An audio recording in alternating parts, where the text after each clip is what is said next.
Tenangkan hatimu, berikan energi di dalam semangatmu. Tegaklah berdiri, terbanglah kau tinggi.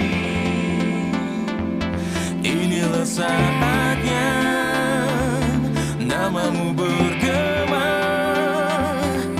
Maknai kekalahan sebagai kemenangan yang tertunda. Jangan pernah berputus asa, jadi yang terbaik. Show the world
wabarakatuh. Bismillahirrahmanirrahim. Alhamdulillahirrabbilalamin. Rabbi israh li sadri wa yassir li amri wahlul 'uqdatam min lisani yafqahu qawli. Amma ba'du. Kepada yang terhormat Bapak Kepala Sekolah, kepada yang terhormat rekan-rekan Dewan Guru UPTD SD Negeri 2 Cipancu yang kami hormati, marilah kita panjatkan puji syukur kehadirat Allah Subhanahu wa taala karena telah memberikan banyak sekali nikmat, terutama nikmat sehat sehingga kita bisa berkumpul pada hari ini. Terima kasih Bapak Kepala Sekolah yang telah memberikan kami calon guru penggerak angkatan 7 ruang dan waktu untuk saling berbagi pengalaman, berbagi ilmu sedikit, yang kata kita umat muslim, berbagilah walau satu ayat ya. Jadi insya Allah dari ilmu yang kami dapatkan kami sampaikan, mudah-mudahan ada yang berkenan, ada yang bisa diimplementasikan, dan ada juga manfaatnya terutama untuk diri kita sendiri, dan tujuannya kita adalah untuk murid, dan yang terakhir adalah untuk memajukan sekolah kita yang tercinta. Dari program guru penggerak selama ini mulai dari bulan November, alhamdulillah kami mendapatkan amanat, bukan hadiah, amanat sebagai guru penggerak itu beberapa modul. Mungkin modulnya itu ada 7 ya. Sampai hari ini modulnya baru 4. Yang pertama adalah modul 1 tentang filosofi pendidikan Ki Hajar Dewantara. Jadi di dalam bab 1 itu, modul 1 itu tentang filosofi, kita akan mengetahui sebenarnya menurut beliau apa saja pendidikan itu. Apakah yang selama ini kita lakukan, kita pikirkan, apakah sudah benar? Kebenaran dan kesempurnaan hanya milik Allah. Cuma kita harus melakukan yang lebih baik lagi. Dan modul yang kedua itu adalah nilai-nilai dan peran kita sebagai guru, terutama guru penggerak. Ya, guru penggerak itu bergerak hatinya, ya, terus menggerakkan orang lain. Menggerakkan itu tidak butuh banyak, ada yang pro dan kontra, itu wajar. Nanti kita akan mempelajari tentang komunitas praktisi, seberapa luas kita harus bisa mempengaruhi, ya. Apakah kita bisa mempengaruhi orang dewasa? Apakah kita bisa merubah orang dewasa? Nah, nanti di modul-modul ini akan kami sampaikan. Dan modul yang ketiganya 1.3, masih modul 1, adalah visi dan misi guru penggerak. Visi, kita membuat angan-angan dari kegiatan yang kita peroleh, pendidikan dari pemahaman filosofi, dari nilai-nilai dan peran. Kita mempunyai misi, nanti akan membentuk pendidikan seperti apa.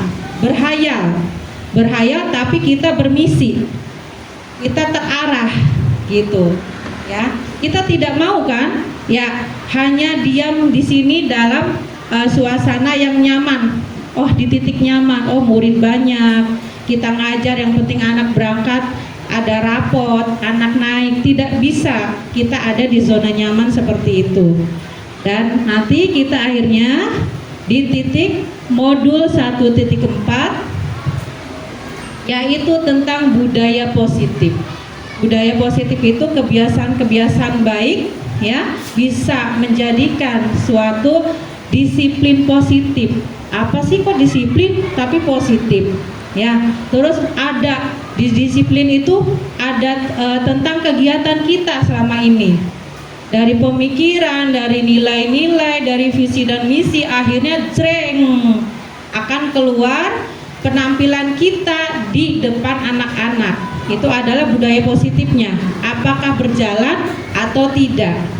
Nah, itu Dari budaya positif ada disiplin, akan nanti kami jelaskan tentang kebutuhan anak, kebutuhan dasar manusia yang tidak bisa kita pengaruhi 100%.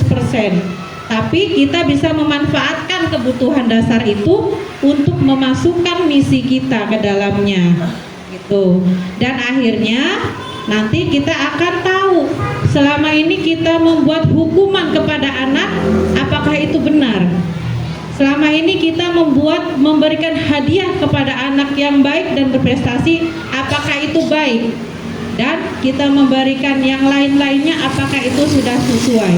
Nah, untuk kesempatan kali ini, kami perwakilan guru penggerak angkatan 7 akan sedikit menyampaikan ilmu yang kami dapat dari pelatihan yang selama ini kami peroleh.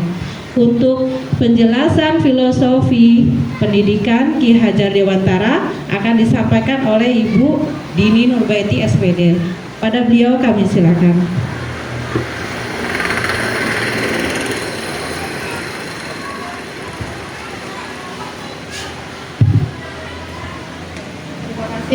Assalamualaikum warahmatullahi wabarakatuh. Waalaikumsalam warahmatullahi wabarakatuh. Pada modul 1.1 kita akan belajar tentang filosofi pendidikan nasional menurut Ki Hajar Dewantara. Ki Hajar Dewantara menekankan bahwa pendidikan selalu memperhatikan pendidikan menuntun, kodrat alam dan kodrat zaman, juga pendidikan budi pekerti. Pendidikan menuntun, yaitu selama ini kita hanya sebagai fasilitator, memfasilitasi, menyampaikan ilmu kepada anak-anak. Kodrat alam dan kodrat zaman, jadi mendidik anak itu sesuai dengan zamannya, sesuai dengan alam. Juga pendidikan budi pekerti, karena di abad 21 sekarang ternyata budi pekerti anak itu semakin menipis. Nilai-nilai pendidikan budi pekertinya itu berkurang. Semua ini dilakukan dari ketiga pendidikan tersebut dilakukan agar dapat terwujudnya pendidikan yang memerdekakan anak. Kita tuh selama ini mengajar masih dalam zona nyaman ya Bu, mengikuti pendidikan kita yang sebelum-belumnya, metode mengajar kita yang sebelumnya. Seperti dulu guru itu hanya meminta siswa untuk mencatat di papan tulis, mengerjakan tugas-tugas, dikumpulkan, kitanya kemana gitu. Nah, pada filosofis pendidikan nasional KHD ini, pendidikan yang memerdekakan anak, yang berpusat pada anak. Jadi membuat anak itu aktif. Jadi anak itu nyaman ketika mengikuti kegiatan pembelajaran. Nah, supaya anak itu nyaman, maka guru itu harus memiliki beberapa sifat kreatif, inovatif, dan memunculkan ide-ide pembelajaran yang baru. Setelah pemahaman filosofis pendidikan menurut Ki Hajar Dewantara, kita akan ke modul 1.2.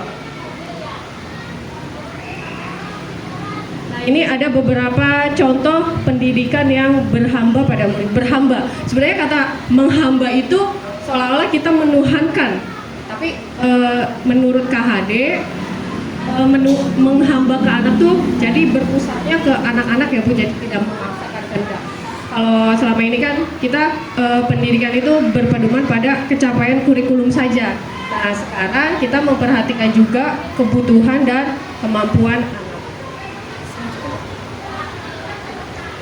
Di modul yang selanjutnya kita akan belajar tentang nilai-nilai dan peran guru penggerak. Peran guru penggerak dulu ya. Ada yang berpihak pada murid, mandiri, reflektif, kolaboratif, dan inovatif. Berpihak pada murid yaitu pembelajaran yang berpusat pada murid. Mandiri, anak itu tidak selalu bergantung dengan gurunya. Jadi diberikan tugas, anak bisa mengerjakan secara mandiri. Kita hanya menuntunnya saja. Reflektif, jadi nggak cuma dia ada tugas dia berkolaboratif, dia bisa bekerja sama dengan timnya, dengan temannya. Dan yang terakhir, inovatif, mampu memunculkan ide-ide atau gagasan yang baru.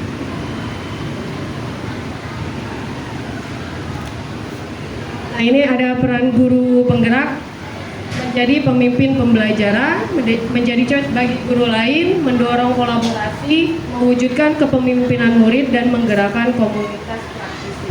Menjadi pemimpin pembelajaran, kita mampu menjadi sebuah pemimpin dalam kegiatan pembelajaran. Jadi anak itu bisa terfokuskan sama gurunya, menikmati kegiatan pembelajaran yang diajarkan oleh gurunya.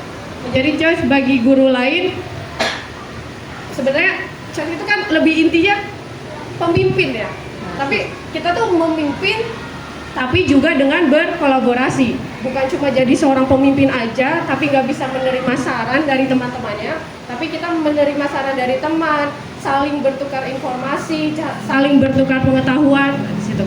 Mendorong kolaborasi, saling membantu, saling berkolaborasi, nggak cuma berdiri sendiri pengen sukses sendiri, tapi bisa mengajak teman-teman yang lain demi terwujudnya kemajuan pendidikan di sekolah kita. Lalu mewujudkan kepemimpinan murid yang selama ini kalau disuruh maju ke depan, nggak bu, malu, saya nggak bu, saya kurang percaya diri. Nah, di situ kepemimpinan murid, kita membuat murid itu merasa berani untuk bisa tampil ke depan, untuk bisa berbicara di depan teman-temannya.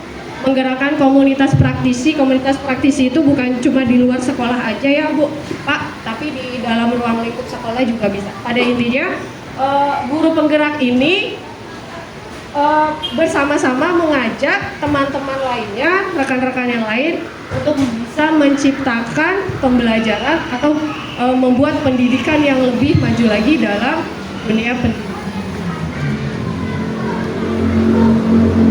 Selanjutnya nilai-nilai guru penggerak. Di sini ada ya bu beberapa keterangan yang berpihak pada murid itu apa saja. Langsung Ada mandiri. apa baca aja biar lama. Nah di mandiri ini terus belajar sepanjang hayat. Jadi kita bukan cuma sudah tahu, oh saya udah belajar ini berhenti sampai di sini, enggak ya, kita terus belajar. Ada reflektif, terus memaknai, kolaboratif, inovatif. Ini ada beberapa peran guru penggerak. Ada ya keterangannya menjadi pemimpin pembelajaran itu yang seperti apa? Mendorong kolaborasi, mewujudkan kepemimpinan murid, dan yang terakhir menggerakkan komunitas praktis. Nah teman-teman, mungkin itu saja pada modul 1.1 dan modul 1.2 yang bisa saya sampaikan. Selanjutnya pada visi guru penggerak di modul 1.3 akan disampaikan oleh teman saya, pada Bu Elia, dipersilakan.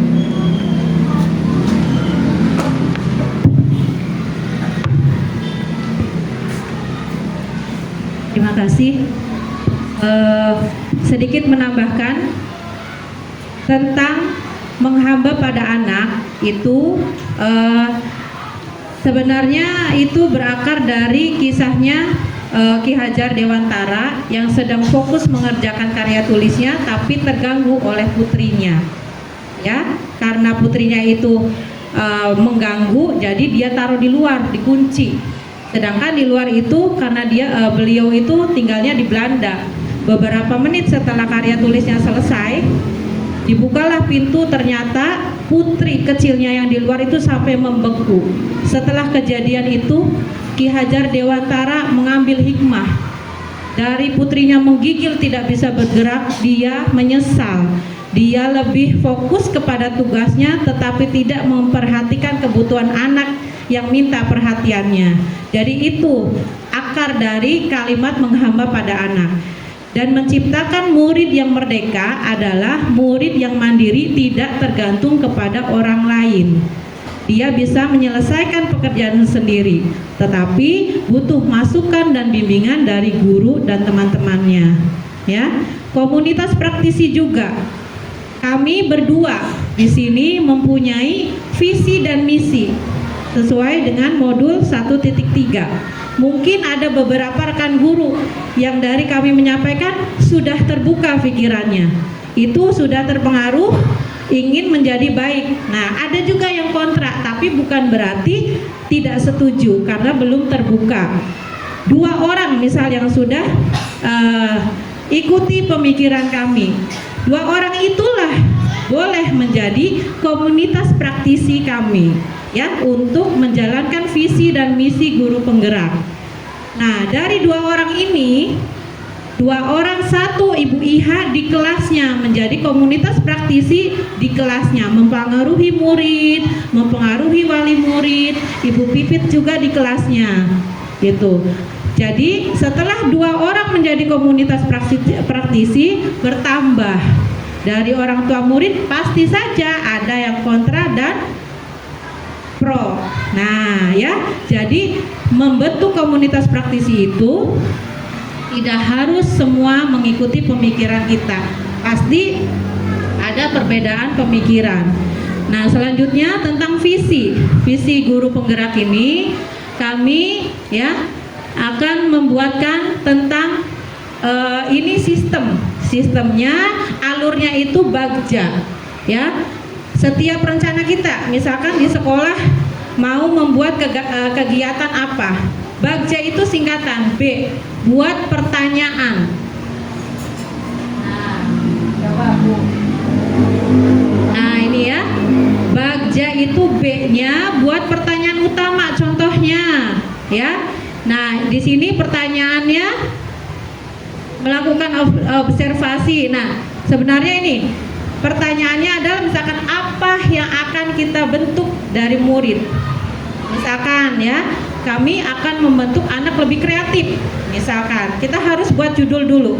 Judulnya anak harus lebih kreatif. Nah, B, buat pertanyaan dalam diri sendiri.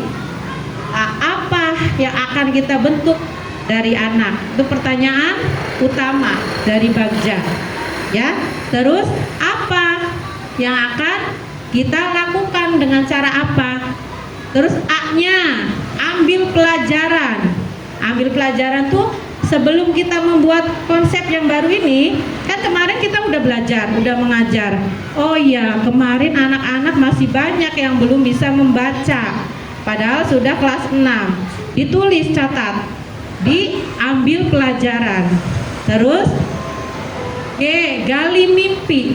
Gali mimpi, ayo gurunya kita berhayal mau buat apa, ya. Misalkan modelnya, misalkan baca dan tulis pakai model Ikro, matematikanya, ya. Saya sendiri sejak SD, SMP, SMA tidak tertarik dengan matematika. Gurunya nulis, muridnya ada yang ngobrol, ada yang ngantuk. Tapi praktek, 1 kali guru bicara, ya, digali mimpi, ya. Gunakan metode kontekstual. Ini rumus lingkaran.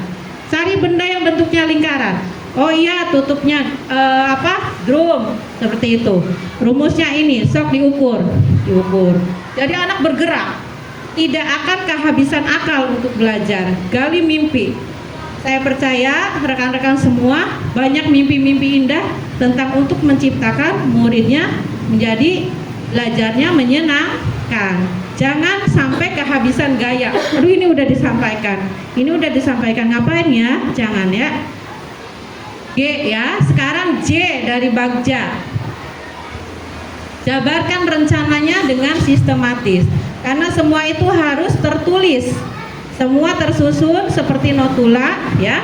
Boleh catatan kecil. Setelah ini sampaikan dalam bentuk klasik, boleh, ya.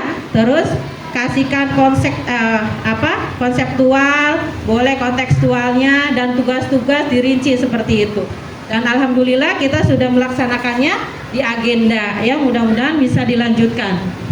Dari bagja yang terakhir adalah atur eksekusi. Eksekusi itu tindakan yang terakhir, ya. Pertama, kita harus siapkan nih. Oh iya, caranya ini, rencananya ini, alatnya tidak ada. Oh iya, Bu Pipit mau menerangkan tentang kisah-kisah Nabi. Berarti atur eksekusinya, siapkan alat elektro atau apa, ya. Siapkan alat peraga. Nah itu, jangan sampai rencana sudah 100, pas masuk kelas, oh iya Ibu nggak ada, gimana ya? Nggak jadilah. Nah, gagal, ya. Nah, itulah alurnya Bagja. Jadi kita harus terkonsep. Selanjutnya, nah untuk modul 1.4 ya, semua teori dari modul 1.1, 1.2 dan 1.3 akhirnya kita akan implementasikan bukti nyatanya di budaya positif. Selainnya tadi. Ya, budaya positif. Selainnya teteh. Ini. Yang pertama ini. Yang pertama sini. Budaya positif itu ya kebiasaan baik, tetapi tidak ada paksaan, tidak ada hukuman ya. Ini positif nih, piket. Tapi kalau yang tidak piket dihukum. Apakah itu budaya positif? Nah, bukan ya. Jadi budaya positif itu sesuatu yang berjalan dengan baik ya, dengan kesadaran kita sebagai guru, terus stakeholder itu masyarakat di lingkungan sekolah, dan muridnya sendiri secara sadar dengan baik melakukan kegiatan-kegiatan baik itu dengan sadar, dengan ikhlas gitu ya. Filosofi pendidikan itu yang pertama menghamba pada anak, yang kedua ada kodrat alam. Kodrat alam itu beda dengan genetik. Kemampuan anak sejak lahir ya. Misalkan anak ini memang ada kemampuan lambat untuk membaca, terus kemampuan lambat dalam berbicara. Nah, itu kodrat alam. Sedangkan pendidikan itu tidak bisa merubah ya. Cepat bacanya. Pendidikan hanya menuntun kodrat alam. Menuntun kodrat alam karena kodrat alam itu garis samar. Nah, di sini garis samarnya itu termasuk teori tabula rasa. Nih, ada teori tabula rasa bahwa menyatakan anak itu adalah kertas putih. Kertas putih. Jadi apapun yang tercoret di dalamnya itu akan terbentuk kepada anak. Ada lagi teori negatif. Anak itu seperti kertas yang hitam dan runyek karena pikirannya itu sudah melihat contoh-contoh gitu ya. Jadi kita di filosofi pendidikan itu ya, itu kodrat alam itu seperti tabula rasa ya. Tabula rasa itu anak itu hanya kodrat seperti kertas putih. Kita hanya menuntunnya ya. Nah, selanjutnya ada kodrat zaman. Kodrat zaman itu pendidikan harus mengikuti perkembangan zaman. Perkembangan zamannya sudah pakai HP. Gunakan. Anak ini setiap hari nonton HP. Nah, gunakan, manfaatkan. Bagi tugas, video. Tonton ini. Terus ceritakan. Jadi anak tetap pegang HP tapi untuk belajar. Gitu. Terus infokus boleh di kelas supaya tidak jenuh. Ada lagi tentang apa? Ya, tadi ya. Selanjutnya budaya positif.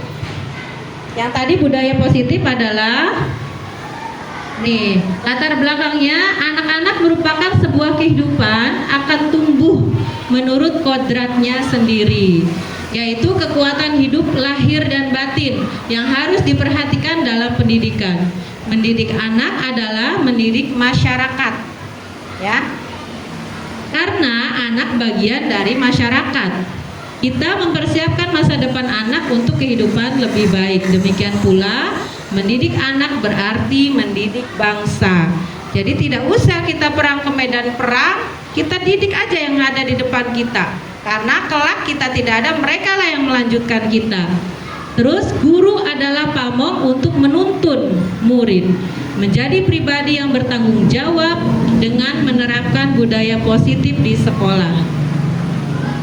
Pemahaman tentang budaya positif adalah nilai-nilai keyakinan dan kebiasaan-kebiasaan di sekolah yang berpihak pada murid, agar murid dapat berkembang menjadi pribadi yang kritis, penuh hormat, dan bertanggung jawab sesuai dengan profil pelajar Pancasila. Pelajar Pancasila profil ada berapa? 1. Bertakwa dan berketuhanan yang Maha Esa dan berakhlak mulia. Yang keduanya berkebinekaan global, gotong royong, kreatif dan mandiri, itu ya. Terus selanjutnya, nah ini tujuannya apa sih budaya positif? Mewujudkan siswa bertanggung jawab dan mandiri. Bertanggung jawab itu datangnya dari hati mereka masing-masing, ya. Ada yang ibadah, walaupun kita sudah menggerakkan, kalau belum muncul tanggung jawab mereka tidak bisa. Akhirnya menimbulkan, kalau sudah bertanggung jawab mereka akan mandiri, ya. Terus siswa berpikir kritis. Berpikir kritis itu kalau ada anak yang bertanya, itu bukan rewel. Duh, si Rama ngomong baik, ya. Takon baik. Apalagi pernah dengar ya, guru candi dibuat, waktu itu Ibu Tri, candi dibuat katanya ya dari telur atau bagaimana. Nah, di kisah lain anak itu tahu kisah lain yang sementara kita belum tahu anak yang mereka baca itu ya sejarahnya. Itu sangat kritis sekali, sangat kritis sekali, dan kita harus jawab. Seandainya kita tidak bisa menjawab, nah berikan alasan supaya mereka mengerti. Oh iya betul, yang kamu ucapkan itu baik, betul. Ini juga baik, itu dari segi agama, ini dari sejarah. Tuh, sampaikan supaya mereka mau menerima alasan kita, ya. Jadi tidak ada anak yang rewel, tidak ada anak yang bodoh, dan tidak ada anak yang tidak bisa apa-apa, ya. Terus siswa penuh rasa hormat. Kenapa di sini saya menggunakan dengan teman, saling menghormati? Kalau misalkan yang pertama memang hormat kepada orang tua, ya. Nah, yang paling sulit adalah menghormati teman. Jadi semuanya itu tergabung, tapi saya menggunakan foto ini. Terus mewujudkan lingkungan sekolah yang positif. Banyak sekali ya. Kebiasaan sholat duha itu lingkungan positif, bagus, sudah terlaksana di sini. Kultum, upacara bendera, terus anak-anak dengan sadar tanpa disuruh sudah menyiram tanaman karena mereka lihat ini harus disiram. Nah, selanjutnya budaya positif terwujud dengan menerapkan disiplin positif di sekolah. Disiplin positif merupakan suatu cara penerapan disiplin tanpa kekerasan dan ancaman yang dalam prakteknya melibatkan komunitas dengan perilaku yang efektif antara orang tua dan anak. Ya, karena kita mendidik anak-anak itu jumlah jamnya hanya sedikit bertemu dengan mereka di sekolah. Ya, kita harus kolaborasi dengan orang tua. Titipkan, "Mah, tadi ada tugas anak-anak untuk praktek hafalan doa-doa. Tolong setelah sholat dilatih lagi." Terus apapun itu, komunikasikan. Disiplin positif tanpa ancaman dan hukuman ini bisa diterapkan. Kita masuk ke zona mereka dengan 3 motivasi perilaku manusia nih. Mereka tuh punya kelemahan-kelemahan ini. Ini menurut Diane Gossen dalam bukunya ya, Restructuring School Discipline, menyatakan ada 3 alasan motivasi perilaku manusia.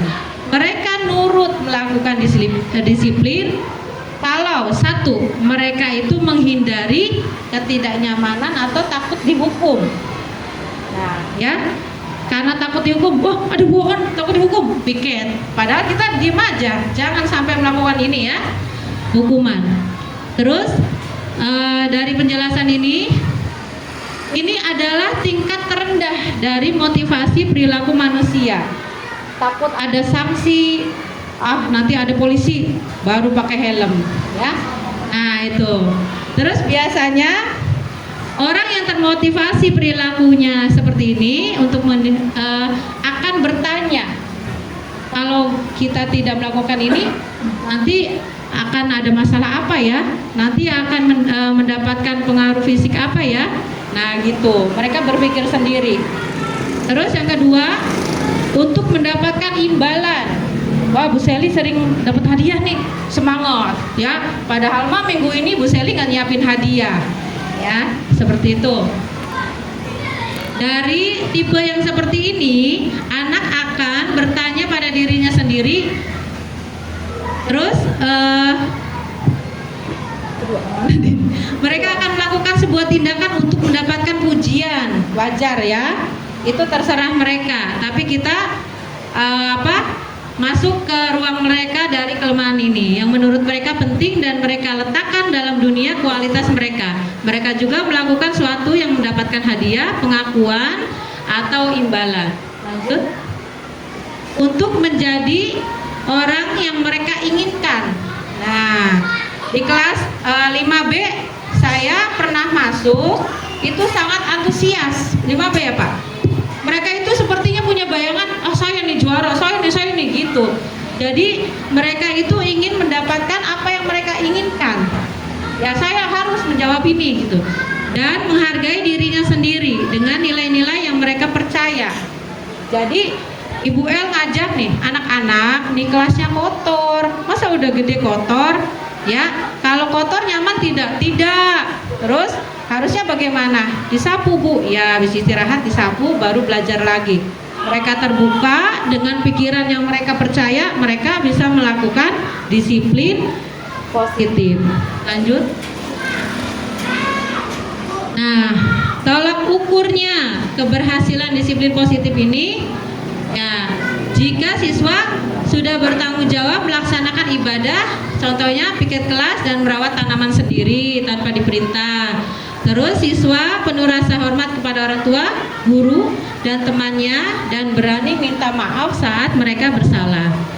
Dan siswa berpikir kritis, mengemukakan pertanyaan dengan percaya diri, terwujudnya lingkungan sekolah yang positif, aman, nyaman, dan kegiatan pembelajaran yang kreatif, inovatif, dan menyenangkan. Lini masanya, alur-alurnya ya.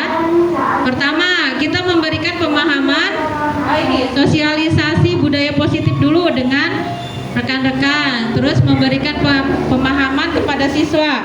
Budaya positif itu apa, manfaatnya apa. Terus membangun rasa percaya diri, memberikan contoh. Setelah menjelaskan gurunya tidak baik, ya akhirnya balik lagi nol ya. Jadi harus ada teladan dari guru. Lanjut. Nah ini dukungan yang dibutuhkan. Kepala sekolah memberikan izin. Terus stakeholder itu tendik dan masyarakat, orang tua murid gitu. Terus guru, akhirnya terbentuklah disiplin positif siswa. Selanjutnya akan disampaikan oleh Ibu Dini. Mohon waktunya sedikit lagi, masih ada sambungan tentang materi ini, ada 4 lagi sedikit. Terima kasih. Mana slide-nya? Ntar lagi ya Pak?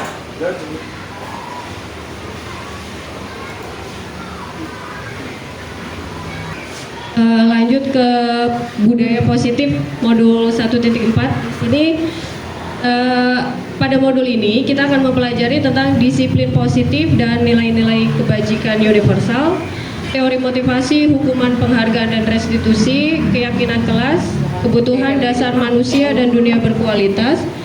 Lalu restitusi ada 5 posisi kontrol dan restitusi segitiga restitusi.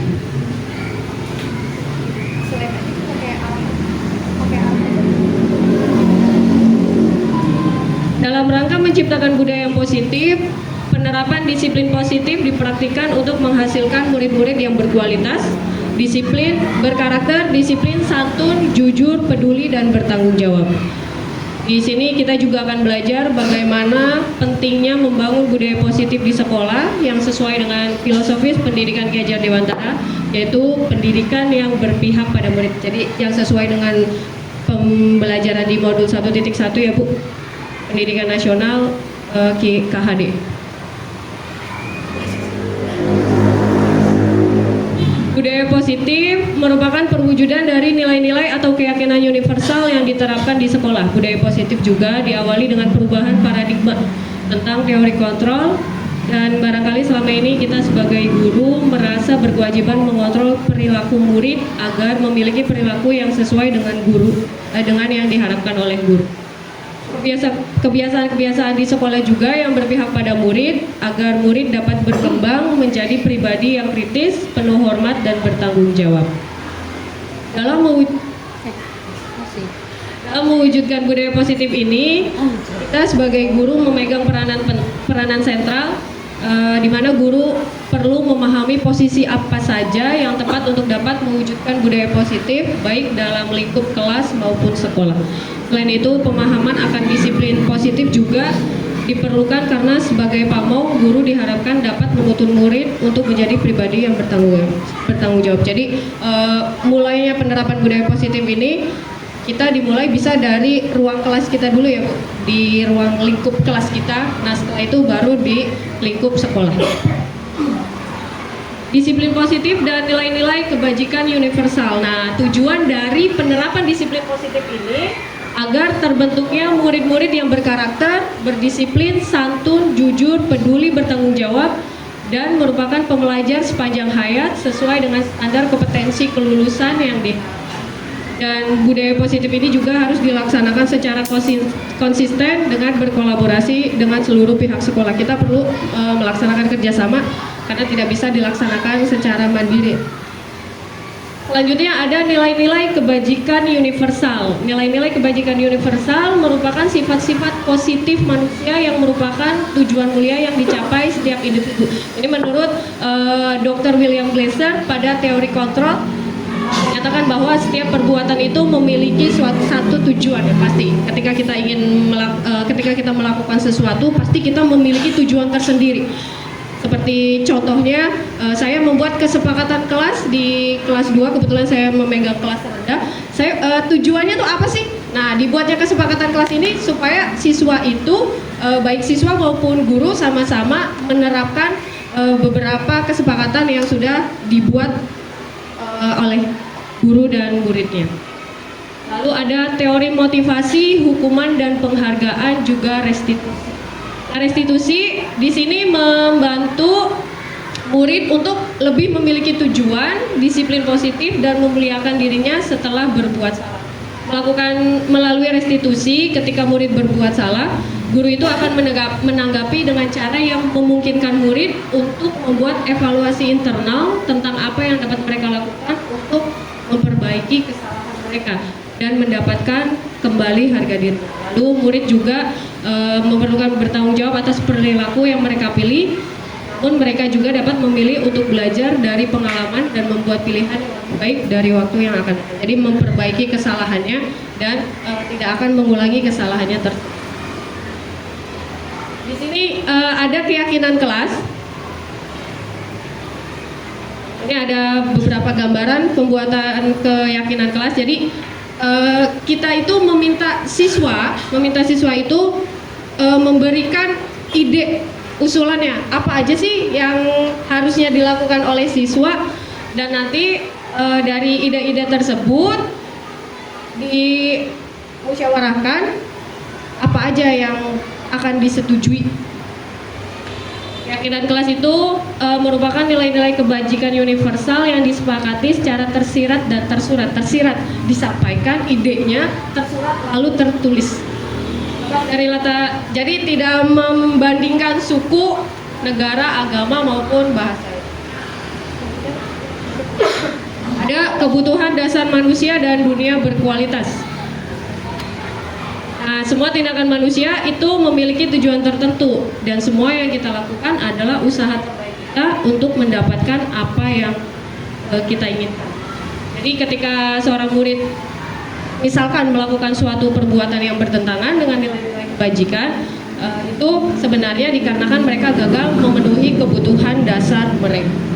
Contohnya kayak anak tuh nakal banget sih ini, nggak bisa dikasih tahu. Nah berarti anak ini kebutuhan dasarnya itu kurang kasih sayang, kurang perhatian. Jadi untuk mendapatkan kasih sayang atau perhatian dari teman-temannya atau gurunya, si anak akhirnya melakukan suatu kesalahan.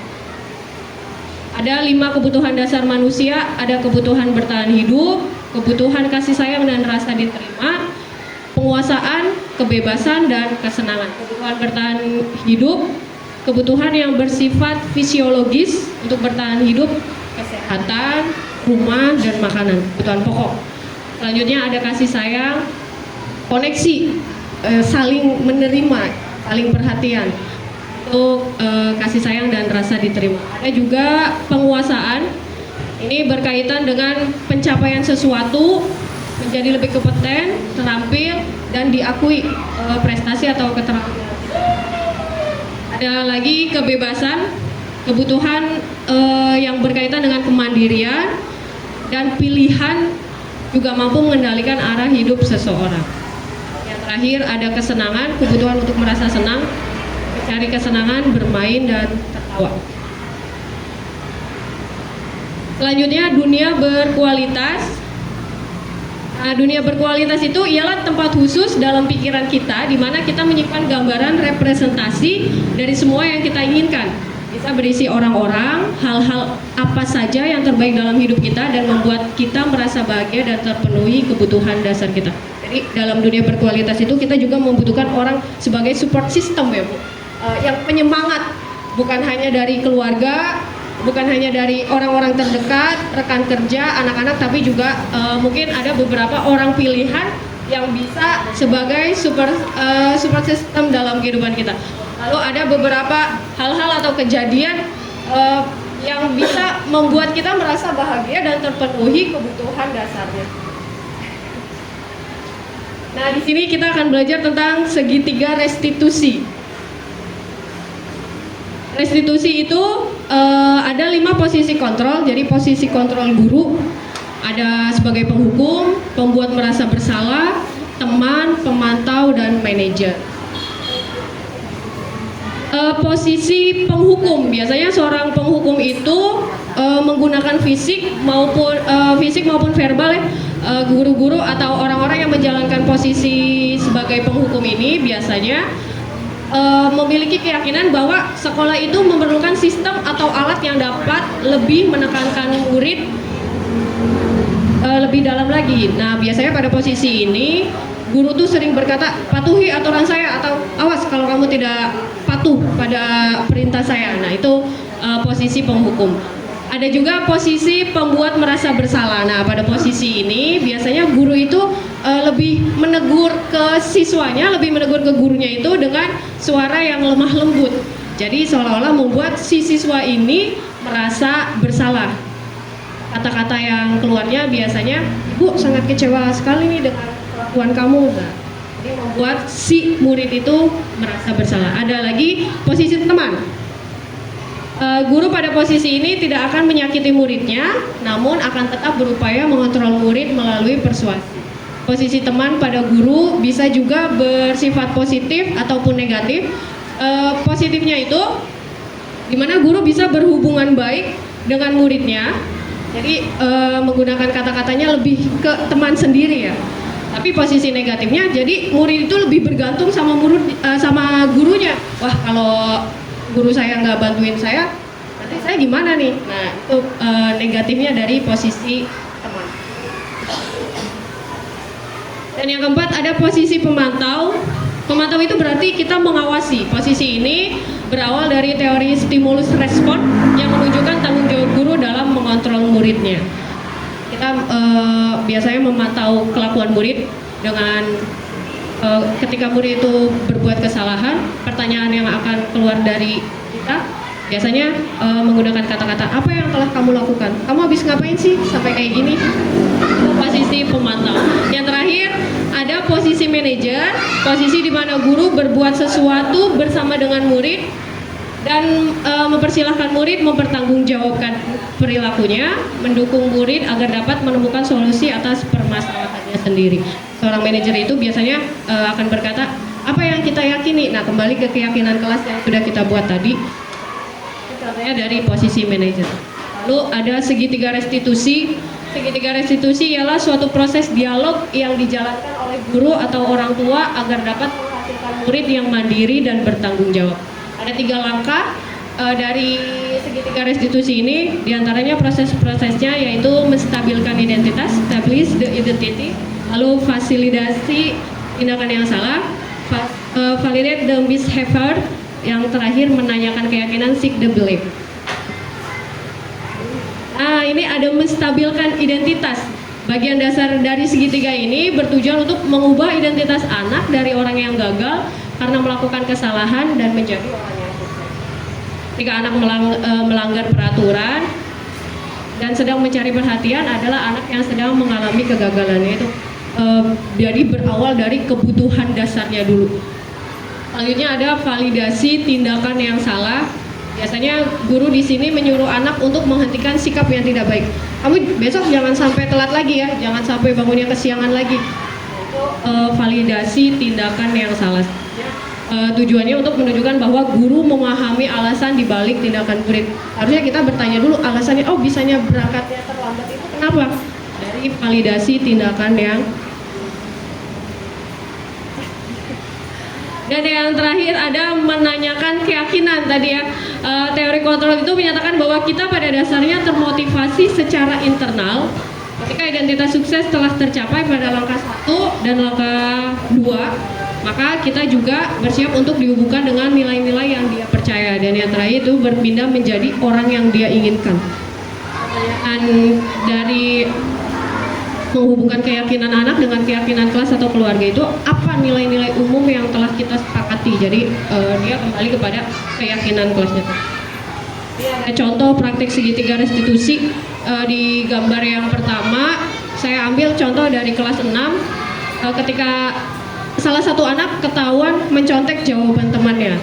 Dan yang kedua ada seorang anak yang sedang mencoret-coret dinding kelas. Itu saja mungkin yang bisa kami sampaikan keterkaitan antara dari modul 1 sampai modul titik 4. Barangkali dari teman-teman semua ada yang ingin ditanyakan atau yang ingin disampaikan, silakan. Ada Mbak. Ya, Bu On. Dari kelima posisi kontrol, posisi mana yang lebih baik diterapkan kalau dulu di sekolah? Terima kasih pada Ibu On. Ibu On bertanya posisi Maju atau mic biar kelihatan kamera. Biar kelihatan kamera nih. Biar kelihatan kamera.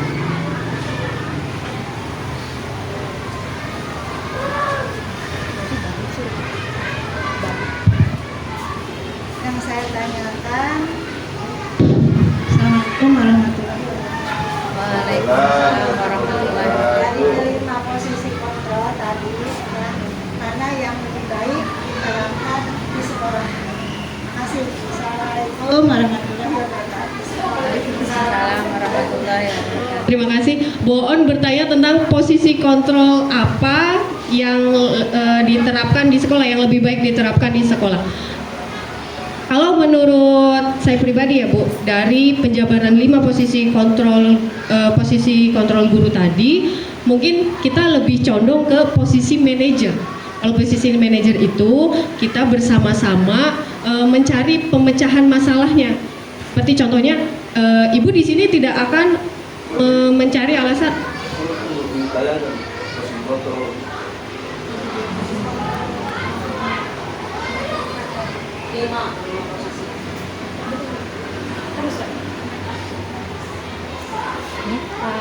Di sini tadi saya menjelaskan tentang posisi kontrol itu salah satunya ada posisi manajer.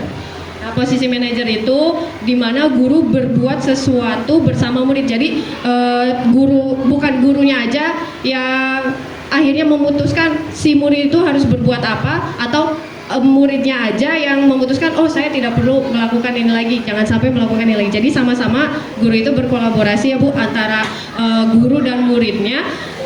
Juga guru itu mempersilahkan muridnya untuk mempertanggungjawabkan perilakunya. Jadi kasih kesempatan ke murid untuk menemukan solusi atas permasalahannya sendiri, tetapi kita juga masih dalam memantau untuk perbaikan kesalahan murid itu. Barangkali dari rekan saya ingin menambahkan. Doanya udah cukup atau kurang? Cukup. Cukup. Tapi menurut saya ini bukan mana yang dominan dan tidak, ini harus semua. Menurut saya semua pos ini harus dimiliki oleh guru. Menurut saya lah. Barangkali begitu. Terima kasih Pak. Sedikit menambahkan, posisi kontrol ini adalah 5 cara. Yang pertama, cara seorang guru menjadi penghukum. Contoh, ada anak terlambat, kemudian dia diberikan sanksi. Kamu kenapa terlambat? Kesiangan Bu. Nah, sudah jam berapa ini? Sebagai hukuman kamu keliling. Nah, atau sebagai hukuman copot sepatu kamu, lari-lari. Ciri-ciri dari penghukum adalah tindakan atau konsekuensinya itu menyakitkan hati anak yang mendapatkan sanksinya. Itu ciri-ciri penghukum, ya Pak. Jadi 5 itu berbeda Pak. Yang kedua adalah membuat rasa bersalah. Contoh, mungkin saya pribadi pernah, jangan ribut aja, ya senam, nanti dimarahin Pak Kasim tuh, nanti Ibu dimarahin Pak Kasim gimana?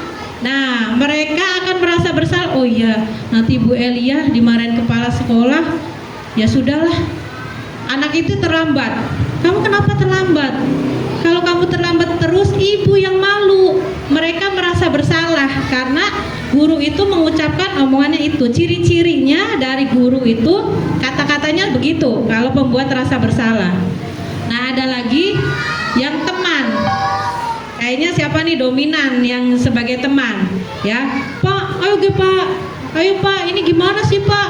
Udah tenang nih caranya. Pak susah, ya udah nih kasih caranya. Nah seperti itu. Ada yang terlambat, duh gimana sih kamu? Kok kesiangan terus? Iya Pak, sayanya main HP sih. Udahlah, ya udah kamu silakan masuk, jangan kesiangan lagi ya. Nah itu seperti teman, mereka nyaman, ya. Tapi pasti ada kelemahannya.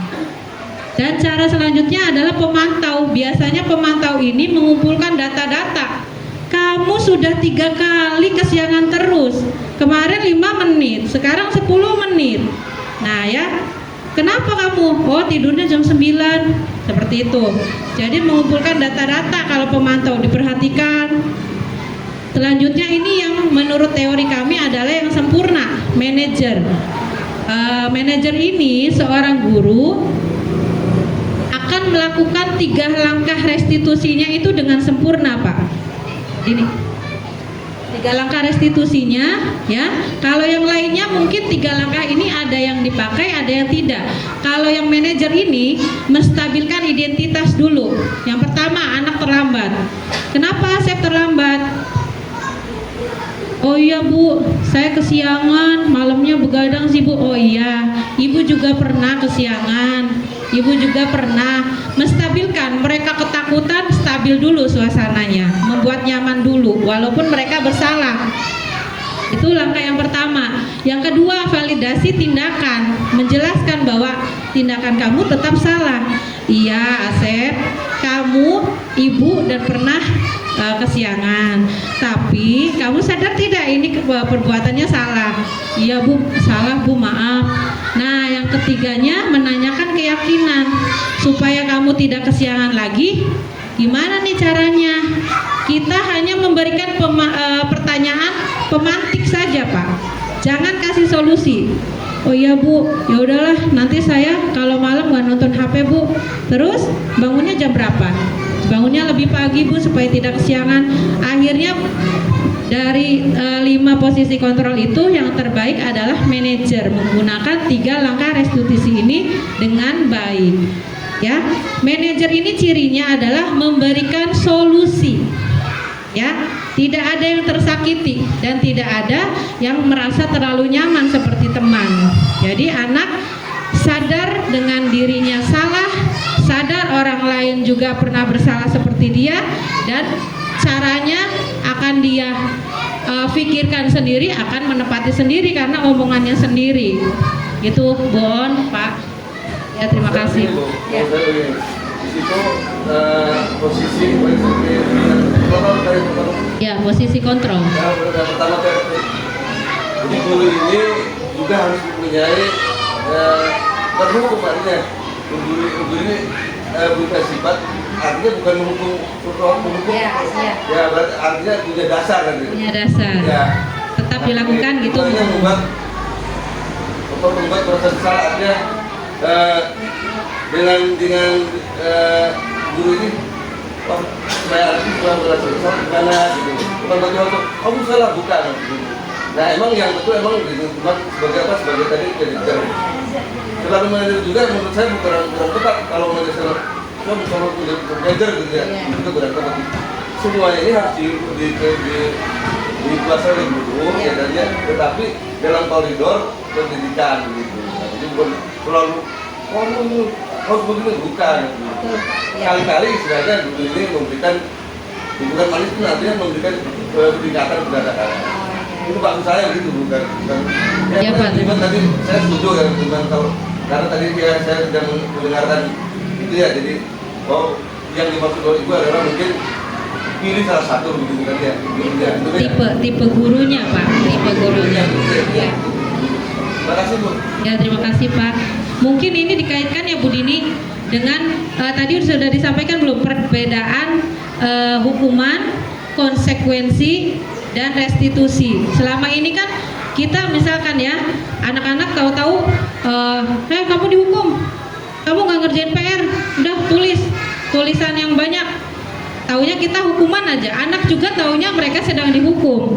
Nah ternyata ada 3 kriteria, ada hukuman, ada konsekuensi, ada restitusi. Kalau hukuman ciri-cirinya itu ada merasa yang tersakiti karena tidak rela atau dipermalukan, itu hukuman. Nah kalau konsekuensi itu pengganti.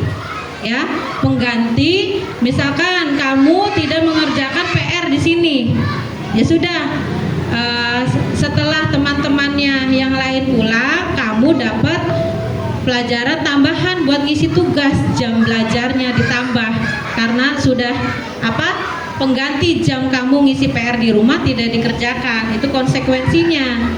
Yang ketiga restitusi, Pak. Kalau restitusi ini kita memberikan pertanyaan pemantik kepada anak agar mereka bisa menemukan solusinya sendiri untuk masalahnya sendiri, pilihan-pilihan. Gimana nih Asep kesiangan terus? Sebaiknya apa yang akan dilakukan gitu? Dia memilih, oh iya tidurnya tidak terlalu malam Pak, Bu. Oh iya saya akan berangkatnya lebih pagi. Nah itu restitusi, itu pilihan. Ya, terima kasih Bu On, Pak. Ya mungkin ini hal baru, masukan juga. Tinggal kita tuh bisa menyadari selama ini kita dalam tipe kontrol guru yang mana. Ya, mangga Bu Seli ke depan. Sini biar masuk video.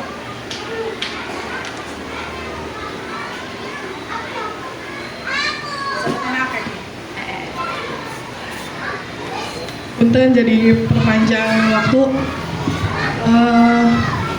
Setiap pembagian rapot kemarin, saya selalu berdebat pada diri sendiri. Itu sebaiknya pengumuman ranking itu perlu tidak. Sedangkan kalau kita mengacu pada kurikulum 2013, rankingan itu sudah tidak ada lagi. Ya. Tetapi tadi menurut Ibu Diana ya, bahwa anak itu butuh pengakuan. Ya, jadi menurut Ibu bagaimana nih? Apakah kalau kita mengacu pada K13 itu sudah tidak ada lagi pengumuman ranking karena anak karena kita mengacu pada karakter anak. Ya, tidak ada pembeda yang lain-lain. Seperti itu. Kita hanya fokus pada karakter anak. Jadi rankingan itu sungguh nggak perlu lagi lah seperti itu. Tapi sekarang kita masih pengumuman ranking, ada sampai dikasih hadiah. Itu kenyataannya banyak anak-anak yang down, terutama yang rankingnya turun sampai menangis Seperti itu. Bagaimana tanggapan Ibu? Kasih. Assalamualaikum.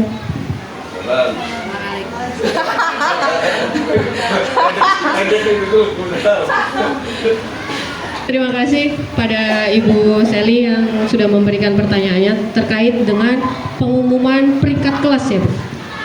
Sebenarnya peringkat kelas itu juga bisa memotivasi siswa, memotivasi murid atas pencapaian nilai atau pencapaian dia selama pembelajaran di semester tersebut.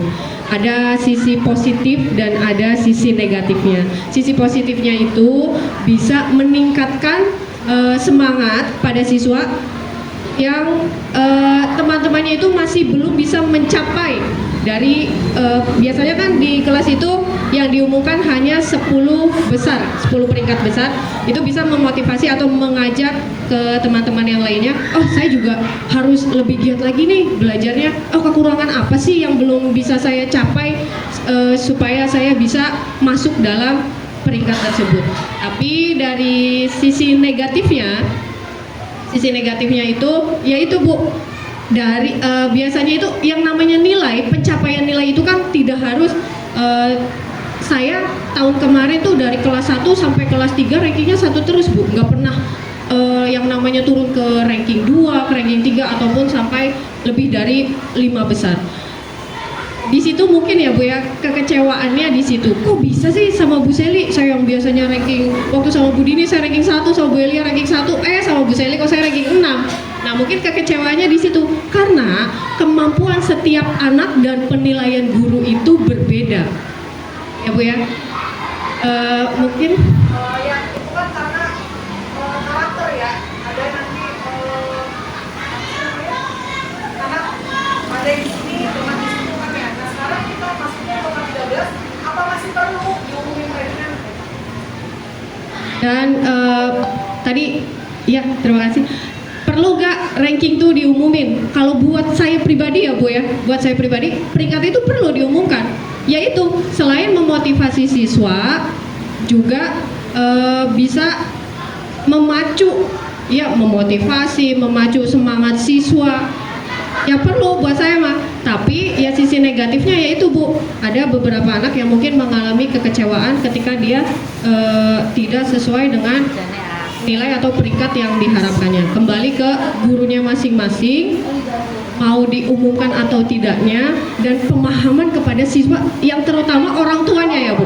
Mungkin orang tuanya udah ngerasa dekat sama gurunya, kok Bu, kok bisa sih Bu anak saya sama ibu mah nilainya kecil, waktu dulu mah enggak Bu. Nah mungkin di situ harus lebih memberikan pemahaman kepada siswa, karena selain dengan materi pembelajarannya yang bertambah, juga guru itu memiliki penilaian tersendiri kepada siswanya. Itu saja mungkin Bu, kurang dan lebihnya mohon maaf. Barangkali dari Bu Elia mau menambahkan? Menambahkan untuk jawabannya ke Ibu Sally tadi ya, berarti perankingan itu seperti reward ya, hadiah ya, reward. Nah dalam teori filosofi pendidikan ini ada kelemahan dari hukuman ataupun hadiah reward itu. Hukuman itu kalau kita berikan tetap tidak bisa merubah dalam jangka panjang. Setelah dihukum anak itu berubah, tapi tidak berubah dalam jangka panjang. Nah, begitu juga dengan hadiah. Kalau kita memberikan hadiah, memang anak yang diberi hadiah itu termotivasi, semangat. Tapi dampak buruknya adalah akan menimbulkan kecemburuan, ya. Terus itu kecemburuan dari temannya dan melemahkan semangat dari temannya. Kenapa kurikulum 13 itu tidak ada ranking? Mungkin para ahli sudah mempertimbangkan ranking itu, bahkan bukan ranking saja, NEM standar itu sudah tidak ada. Nah itu pertimbangannya mungkin seperti itu. Jadi walaupun seandainya kita orang tua yang bijak, kita melihat prestasi anak mandiri saja dari deskripsi, gitu ya. Deskripsinya anak sudah sangat baik, berarti anak unggul dalam dirinya itu hal apa. Jadi Mungkin kita karena terbiasa dengan adanya rankingan, seperti tidak merasa belum puas ya Pak kalau tidak ada ranking. Intinya supaya anak terpacu nih, supaya pintar dapat ranking, jangan males seperti itu kan.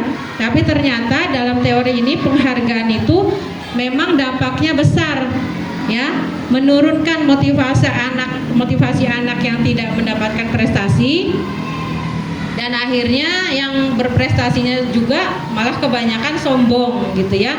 Nah seperti itu, jadi disesuaikan dengan kurikulum 13, sebaiknya tidak ada perankingan.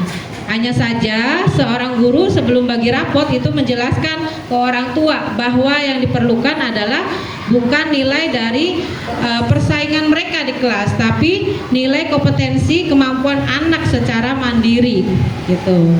Ya, mungkin Bu Seli bagaimana jawabannya? Ini orangnya bisa satu malah. Iya. Ya. Ya. Jadi begini, ya. jadi begini ya, Bapak Ibu, untuk teori kan macam-macam ya, teori pembelajaran itu. Yang diharapkan teori pembelajaran yang diharapkan sekarang adalah berpusat kepada anak. Artinya tadi kata betul Bapak Ibu itu tidak ada yang pandai, tidak ada yang bodoh gitu, tidak ada yang anak bisa mengikuti, dianggap anak itu semua mengikuti. Tetapi dalam koridor kita ini sebagai pendidik itu harus ada semacam punishment, ada penghargaan, itu ada. Tetapi dalam kurikulum 13 tidak dicantumkan dalam lapor itu, tidak boleh dicantumkan. Karena apa? Karena tadi teorinya adalah bahwa anak ini memiliki kemampuan anak sendiri. Ada yang anak sendiri lambat, gitu. Tapi untuk memacu, intinya untuk memacu bukan untuk mendorong, untuk memacu anak ini supaya berlomba. Ya, kalau bagaimana harus ada Bu, harus ada. Kita ini sebagai pendidik harus punya barangkali dibutuhkan untuk kan kita ada lomba lah gitu ya. Itu. Jadi harus ada setiap minimalnya itu setiap kenaikan minimalnya harus ada. Karena apa? Untuk bahan guru yang lain di atasnya itu. Jadi harus ada. Iya, itu diumumin, tapi tidak ditulis. Hanya diumumkan. Tidak ditulis berapa. Untuk memacu saja, untuk memacu. Ya, ada pun tadi betul yang namanya pendidikan guru kan masing-masing berbeda. Tapi saya kira kalau menjalankan teori-teori yang benar, yang ada, yang koridor yang sama, tidak mungkin lah, ya. Tidak jauh artinya. Tadi dari ke-1 jauh 10 tidak jauh. Tidak, tetapi itu juga bisa juga begitu karena apa? Ya tadi fluktuatif pendidikan anak kan beda. Ya itu saja. Terus sekarang kita lagi enak, anak mungkin ya lagi ini belajar. Nah, karena terpengaruh oleh HP yang karena melihatnya HP-nya pada kontrol lah itu. Sudah pernah belajar, bisa saja akan begitu. Menurut saya, itu harus Pak. Harus ada penghargaan kepada anak-anak yang berprestasi. Ya Pak, terima kasih. Betul Pak, terima kasih. Sebetulnya di teori kami juga, bukan teori kami, teori filosofi Ki Hajar Dewantara ini memang ada Pak penghargaan. Tapi tidak boleh dilakukan secara terus-menerus gitu. Boleh. Misalkan sewaktu-waktu buat stimulan. Tapi pernah Pak saya upacara yang rapi dapat hadiah. Setelah upacara yang rapi saya tunjuk, saya berikan hadiah uang 2000. Besoknya rapih lagi. Nah tapi setelah saya tidak memberikan hadiah, hadiah yang mana? Akhirnya mereka berantakan. Jadi hadiah dan hukuman itu tidak merubah mereka dalam jangka panjang, kecuali karena hadiah itu faktor dari eksternal mereka, bukan dari internal hati mereka sendiri Pak. Jadi boleh ada hadiah, tapi tidak boleh secara terus-menerus gitu Pak. Ya, sewaktu-waktu betul Pak. Terima kasih Pak. Mungkin yang lain lihat. Udah ya Pak? Ya. Ini ya Bapak. Itu refleksi itu. Oh iya. Dulu sebagai refleksi itu saya kayak kurang ini. Yang tadi Pak. Iya, dulu sebagai pertama apa sebagai refleksi itu. Ya apa yang pertama sih? Oh, slide yang tadi waktu penjelasan. Nah, yang jelas itu bang. Peran nih, Nah, ini tadi menjelaskan refleksi itu apa tadi itu? reflektif. Oh, reflektif. Iya. Nah, ada penjelasan di belakang. Ada. Nah, merah. Ini. Jadi tadi saya kurang serat yang dijelaskan Bu ini itu jelasin apa yang tadi reflektif. Artinya reflektif ini menurut saya ini guru itu bisa untuk merefleksi anak-anak. Gitu. Artinya Om Juli kan jelasin apa itu? Kayaknya itu refleksi apa tadi itu ya? Iya, Kayak Pak. saya kurang serat berarti. Iya, iya. Nah, lebih baik dibaca ininya Bu. Ya refleksi itu apa gitu di sini? Ya tadi itu. Apa tuh baca? Saya kurang jelas. Oh iya. Reflektif, ini peran guru. Iya, berarti. Terus memaknai pengalaman yang terjadi di sekelilingnya. Eh, Terus guru memanfaatkan pengalaman yang positif ataupun negatif sebagai pembelajaran untuk menuntun dirinya, murid, dan sesama guru. Guru memiliki daya saing yang tinggi untuk memperbaiki kualitas kinerja dan hasil kerjanya. Ya, menurut saya di bahasa itu ya Bu, supaya dari tidak kalau jauh dari sini. Oh, iya, Pak. Iya, Kayaknya, ya terima kasih Pak. Kayaknya mah udah baca yang slide berikutnya mungkin ya. Enggak maksudnya tadi dijelaskan itu, tapi dari sini apa? Iya. Gitu, Saya Pak. jelasinnya yang kolaboratif. Iya. Ya udah, makasih. Ya. Terima kasih Pak. Ya, Sama-sama. udah. Oh, refleksi ya. Oh iya Pak, barangkali materi dari guru penggerak cukup sekian. Tapi Tri, ada pertanyaan? Cukup. Barangkali ada sanggahan yang menambahkan seperti Bapak tadi. Ya udah. Punten minta waktunya Bapak berkenan buat merefleksi kegiatan kami hari ini, kekurangannya untuk menjadi tolak ukur kami lebih baik lagi. Ibu yang saya hormati, saya untuk dari kegiatan ini, terima kasih kepada ide penggerak yang sudah menyampaikan gagasan dan pengetahuannya melalui pengalaman dalam pembelajaran. Tentunya Bapak Ibu yang saya hormati, ini adalah guru bagi kita, bagi yang mempelajarinya, guru yang sudah mempelajarinya. Yang namanya pendidikan itu memang Bapak Ibu ada pergeseran waktu sesuai dengan zaman. Waktu kita atau saya waktu kecil, yang namanya pembelajaran itu mungkin yang nomor pertama yang punishment begitu ya, uang terus itu zamannya waktu itu.